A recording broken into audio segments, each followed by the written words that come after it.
চাকরি প্রত্যাশী ভাই বোনদের জন্য দুইটা নতুন গুড নিউজ এসেছে। ত্রিপুরা স্বাস্থ্য এবং শিক্ষা দপ্তরে অফিসার বা স্টাফ নিয়োগ করা হচ্ছে। দুইটা অ্যাডভার্টাইজমেন্ট এসেছে নতুন বছরের শুরুতে, অর্থাৎ বছরটা খুব সুন্দরভাবে শুরু হচ্ছে ঠান্ডা হাওয়ায়, এবং গভর্নমেন্ট বেকার চাকরি প্রত্যাশী ভাই বোনদের কথা চিন্তা করছে। আমরা প্রথম ভাগে দেখব স্বাস্থ্য ও পরিবার কল্যাণ দপ্তরে যে ভ্যাকেন্সি এসেছে সেটা। দ্বিতীয় ভাগে নেক্সট অ্যাডভার্টাইজমেন্টটা দেখব স্বাস্থ্য ও পরিবার কল্যাণ দপ্তরে 172 জন স্পেশালিস্ট মেডিকেল অফিসার গ্রেড 5 নিয়োগ করা হচ্ছে। বিভিন্ন ক্যাটাগরি, বিভিন্ন ফিল্ড থেকে। অনেক দিন যাবৎ সবাই ডিগ্রি পাস করে বসে আছে, চাকরি নেই। কিন্তু সরকার, আমাদের স্বাস্থ্যমন্ত্রী বর্তমানে স্বাস্থ্য দপ্তরটাকে সুন্দরভাবে সাজানোর জন্য নতুন কিছু পোস্ট ক্রিয়েশন করেছে এবং অ্যাডভার্টাইজমেন্ট আকারে সেটা এসেছে। আমরা প্রথম ভাগে স্বাস্থ্য দপ্তরের ভ্যাকেন্সিগুলো দেখে নেব, দ্বিতীয় ভাগে নেক্সট অ্যাডভার্টাইজমেন্টটা আসছে। সত্যিই ভালো লাগছে, নববর্ষের শুরুতে গভর্নমেন্ট আমাদের চাকরি প্রত্যাশী ভাই বোনদের কথা চিন্তা করছে। অ্যাটলিস্ট সবচেয়ে প্রথম বিভিন্ন ফিল্ড থেকে যে ভ্যাকেন্সিটা এসেছে, যেরকম জেনারেল মেডিসিন থেকে 18টা পোস্ট, ফিজিক্যাল মেডিসিন থেকে 4টা পোস্ট, ইমার্জেন্সি মেডিসিন থেকে 6টা পোস্ট, বায়োকেমিস্ট্রি থেকে 5টা পোস্ট, তারপর তোমার বাকি যে microbiology, psychology, pathology, nuclear medicine, radio diagnosis, community medicine, বিভিন্ন ক্যাটাগরি যে মানে পার্টগুলো আছে মানে স্বাস্থ্য দপ্তরের বিভিন্ন ফিল্ড থেকে, জেনারেল সার্জারি থেকে শুরু করে, ঠিক আছে, এই ক্যাটাগরিতে সব কিছু মিলে টোটাল 172খানা পোস্ট বেরিয়েছে। এর মধ্যে ইউআর ক্যাটাগরিতে বেরিয়েছে 91খানা, এসসি ক্যাটাগরিতে বেরিয়েছে 28খানা এবং এসটি ক্যাটাগরিতে বেরিয়েছে 53খানা পোস্ট। মানে খুব ভালো সংখ্যক ভ্যাকেন্সি বেরিয়েছে, 172খানা পোস্ট।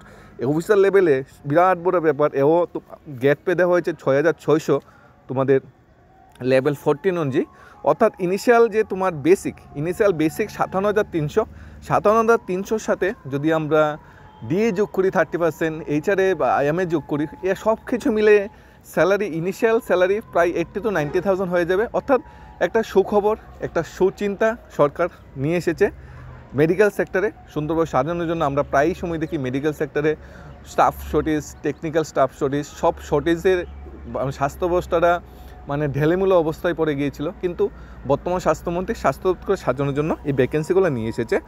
প্রথম অ্যাডভার্টাইজমেন্টে এখানে বলা হয়েছে যে কোয়ালিফিকেশনটা বলা হয়েছে পোস্ট গ্রাজুয়েট ডিগ্রি থাকতে হবে, পোস্ট গ্রাজুয়েট ডিপ্লোমা হোল্ডার থাকতে হবে পার্টিকুলার ফিল্ড থেকে, আর পিআরটিসি ম্যান্ডেটরি অফিসার স্কেলে পোস্ট, কিন্তু পার্মানেন্ট রেসিডেন্স সার্টিফিকেট কিন্তু থাকতে হবে, না থাকলে কিন্তু হবে না। অর্থাৎ বাইরে ক্যান্ডিডেটটা কিন্তু এখানে অ্যাপ্লাই করতে পারবে না। ম্যাক্সিমাম এজ 40 ইয়ার্স বলা হয়েছে 4/2/2025 অনুযায়ী। এখানে তোমাদের last date of submission application যেটা বলা হয়েছে 4 ফেব্রুয়ারি ভিত্তিতে কিন্তু অ্যাপ্লিকেশনটা সাবমিট করে দিতে হবে। এক্সামের প্যাটার্ন যেটা বলা হয়েছে selection procedure, the selection process and marks distribution for specialist cadre as follows. এপি 85 মার্কস আর ইন্টারভিউ হবে 15 মার্কস, টোটাল 100 মার্কসের তোমাদের এক্সাম শিডিউল যেটা থাকবে। সিলেকশন প্রসেস যেটা বলা হয়েছে screening IPS score 85 and interview viva থাকবে 15। অ্যানেক্সার 1-এ ডিটেলস বলে দেওয়া হয়েছে, আমরা দেখে নেব। অ্যানেক্সার 1-এ ইন্টারভিউর যে সিলেবাসটা সেটা বলা হয়েছে assessment for domain knowledge in professional field, technical knowledge, practical experience, interpersonal skill, passions of mind and attitude, এগুলা থাকতে হবে প্রথম মানে ইন্টারভিউর সেকশনে। আর এপিএস স্কোর আমরা যে মার্কস পেয়েছি মাধ্যমিক আপ টু ডিগ্রি বা মাস্টার ডিগ্রি পর্যন্ত, তার উপর ভিত্তি করে এপিএস স্কোরটা নির্ধারিত হয়। 4 ফেব্রুয়ারির ভিতরে অ্যাপ্লাই করে নিতে হবে, 10 জানুয়ারি থেকে অ্যাপ্লিকেশন শুরু হয়ে যাচ্ছে। অর্থাৎ একটা সুখবর নিয়ে এসেছে ত্রিপুরা শিক্ষা এবং স্বাস্থ্য দপ্তরে। আমরা প্রথম ভাগে স্বাস্থ্য দপ্তরের ভ্যাকেন্সিগুলো ভালোভাবে দেখে নিলাম, তারপর আমরা শিক্ষা বা যুবক্রিয়া যুব কল্যাণ দপ্তরের ভ্যাকেন্সিটা দেখে নেব। আমাদের বর্তমান মুখ্যমন্ত্রী, বর্তমান শিক্ষামন্ত্রী এই উদ্যোগটা নিয়েছে।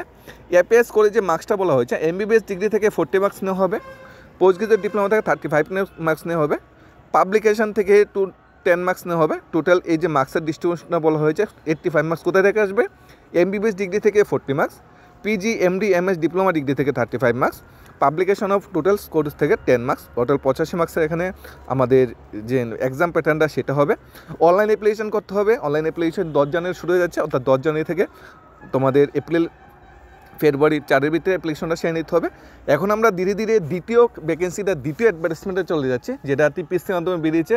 এই বছরের 2টা অ্যাডভার্টাইজমেন্ট একদম বছরের প্রথম দিনে প্রথম ভাগে অ্যাডভার্টাইজমেন্টটা চলে এসেছে। অর্থাৎ বলা যায় আমাদের সরকার বেকার দরদি সরকার। নেক্সট অ্যাডভার্টাইজমেন্টটা আমরা দেখে নিচ্ছি। নেক্সট অ্যাডভার্টাইজমেন্ট এসেছে তোমাদের ইয়ুথ অ্যাফেয়ার্স অ্যান্ড স্পোর্ট, অর্থাৎ এডুকেশন। ঠিক আছে, আন্ডার এডুকেশনের ভিতরে যে পার্ট আছে যুব ক্রিয়া ও কল্যাণ দপ্তর থেকে ভ্যাকেন্সিটা এসেছে। এখানে ভ্যাকেন্সি এসেছে টোটাল 10খানা পোস্টের জন্য। পোস্ট নাম হলো ইয়ং অর্গানাইজার। ঠিক আছে, পোস্টের নাম। এখানে 4200 গেট পে বা তোমাদের এই 34,700 যে স্কেলটা দেওয়া হয়েছে, 34,700 তোমাদের বেসিক হবে। বেসিকের সাথে যদি আমরা ডিএ করি, ডিএ মার্চ করি বা এইচআরএ মার্চ করি, এমএ মার্চ করি, স্যালারিটা কিন্তু একটু এখানে বেশি হয়ে যাবে। টোটাল এখানে পোস্ট বলা আছে 10খানা পোস্ট টোটাল বলা আছে। শুধুমাত্র ডিগ্রি, জেনারেল ডিগ্রি থাকতে হবে। যে কোনো রিকগনাইজ ইউনিভার্সিটিতে যদি ডিগ্রি থাকে তাহলে অনার্সেই কিন্তু অ্যাপ্লাই করা যাবে। এখানে এক্সপিরিয়েন্স যেটা বলা হয়েছে, কিছু এক্সপিরিয়েন্স থাকতে হবে সাথে। থিয়ার এক্সপিরিয়েন্স থাকতে হবে, youth activity at least 1 certificate in national level program, অথবা মিউজিক সেক্টরে ন্যাশনাল লেভেল সার্টিফিকেট থাকতে হবে, অথবা এনএসএস মানে স্ক্যাডার হতে হবে, এনএসএস সার্টিফিকেট থাকতে হবে। আর স্পোর্টস ক্যাটাগরিতে, এনএসএস ক্যাটাগরিতে বা বিভিন্ন মিউজিক বিশারদ এই ক্যাটাগরিতে তোমাদের সার্টিফিকেট থাকতে হবে, তাহলে কিন্তু তোমাদের জন্য খুব ভালো। বেঙ্গলি অ্যান্ড ককবরোচে এক্সপিরিয়েন্স থাকতে হবে। 31 তারিখ তোমাদের অ্যাপ্লাইয়ের লাস্ট ডেট বলা হয়েছে, 31 তারিখ। লাস্ট ডেট অফ অ্যাপ্লিকেশন যেটা বলা হয়েছে 31 তারিখ। এখানে তোমার সিলেকশনটা হবে 100 মার্কস হবে তোমাদের রিটেনে, আর 10 মার্কস থাকবে তোমাদের বাইবাতে। অর্থাৎ 110 মার্কসের তোমাদের এক্সাম হবে সিলেকশন প্রসেসটা। ইন্টারভিউ পার্সোনাল টেস্টে 10 মার্কস থাকবে। সেখানে তোমার intellectual abilities, social trends, interest in current affairs, power judgement, variety of depth interest, ability, leadership, moral technology, এখান থেকে তোমাদের কিন্তু 10 মার্কস এখানে থাকবে টোটাল। আর 100 মার্কসের তোমাদের এখানে রিটেন হবে। 100 মার্কসের রিটেনের বিষয়ে আমরা ডিটেলসে আসছি। 7 জানুয়ারি থেকে অ্যাপ্লিকেশন শুরু হয়ে যাচ্ছে। এই 31 জানুয়ারিতে অ্যাপ্লিকেশনটা কিন্তু সেরে নিতে হবে। অর্থাৎ অনেক বছর পরে এত বড় একটা প্রসেস, এত বড় একটা রিক্রুটমেন্ট এসেছে। 200 টাকা তোমার অ্যাপ্লিকেশন ফি লাগবে, আর SC/ST ক্ষেত্রে 150 টাকা অ্যাপ্লিকেশন ফি লাগবে। রিক্রুটমেন্ট যেটা ফ্রি, এটা কিন্তু তোমার রিটার্নেবল না। আর তোমাদের সিলেবাস যেটা বলা হয়েছে 100 মার্কসের, এখানে ইংলিশ থেকে থাকবে 20 মার্কস, জেনারেল নলেজ থেকে থাকবে 20 মার্কস, অঙ্ক থেকে থাকবে 20 marks, and youth development programme, তোমাদের কমিউনিটি, তোমার এই ফিল্ড থেকে যে জবটা করে অ্যাডভার্টাইজমেন্ট দেখেছো, এই জবের ফিল্ড থেকে থাকবে 40 মার্কস। টোটাল 100 মার্কস হবে। ইন্টারভিউ পার্সোনাল থেকে থাকবে 10 মার্কস। টোটাল 110 মার্কসের এখানে তোমার সিলেকশন প্রসেস হবে। প্রথম 100 মার্কসের এক্সাম হবে। 100 মার্কসের এক্সামে যারা ভালো র্যাঙ্ক করেছে, যারা ভালো সামনের সাথে এগোতে পেরেছে, তাদের আগে এখানে প্রেফারেন্স দেওয়া হবে। তারপর তোমাদের বাইবার জন্য ডাকা হবে। বাইবাতে যদি পাওয়া যায় তাহলে তো চাকরিটা কনফার্ম। অর্থাৎ ইয়ং অর্গানাইজার পোস্টের জন্য ভালো সংখ্যক ভ্যাকেন্সি এসেছে। একদম ইনিশিয়াল স্যালারি তোমার 34,700, ডিএ যোগ করলে 45 থেকে 50,000 কাছাকাছি তোমার স্যালারি হয়ে যাবে। তোমরা যখন চাকরি পাবে তখন তো ডিএ 30% হবে না, ডিএ 35, ডিএ 40%-এর কাছাকাছি পৌঁছে যাবে। তখন স্যালারি আরও বৃদ্ধি পাবে, হয়তো 8ম বেতন কমিশন চালু হয়ে যেতে পারে। অর্থাৎ খুশির খবর, খুশির একটা হাওয়া চাকরির প্রত্যাশী ভাই বোনদের জন্য বছরের শুরুতেই। আশা করি বছরটা শেষ হতে হতে অনেকগুলি নতুন আমরা আশা উদ্যম দেখতে পারবো, যেরকম স্পেশাল এক্সিকিউটিভ চাকরি, জিআইবিটি গ্রুপ ডি চাকরি, পুলিশ কনস্টেবল চাকরি, পুলিশ কনস্টেবল 916 জনের নতুন করে অ্যাডভার্টাইজমেন্ট, ফরেস্ট গার্ড অ্যাডভার্টাইজমেন্ট, তারপর শিক্ষা দপ্তরের টেট পরীক্ষা, আরও অন্য রিক্রুটমেন্টগুলো এই বছর শেষ হবে এবং 2025টা একটা সুন্দর বছর আমাদের কাছে আসবে। এবং 2025-এ আমরা অনেক চাওয়া পাওয়া ছিল যেটা 2024-এ পাইনি, হয়তো গভর্নমেন্ট সেটা 2025-এ আমাদের সমস্ত চাওয়া পাওয়া মিটিয়ে দেবে এবং আমরা তখন বলতে পারবো শ্রেষ্ঠ গভর্নমেন্ট হলো আমাদের বর্তমান সরকার, বর্তমান মুখ্যমন্ত্রী। সত্যি আমাদের গর্ব। ধন্যবাদ সবাইকে। Study job Tripura YouTube channel.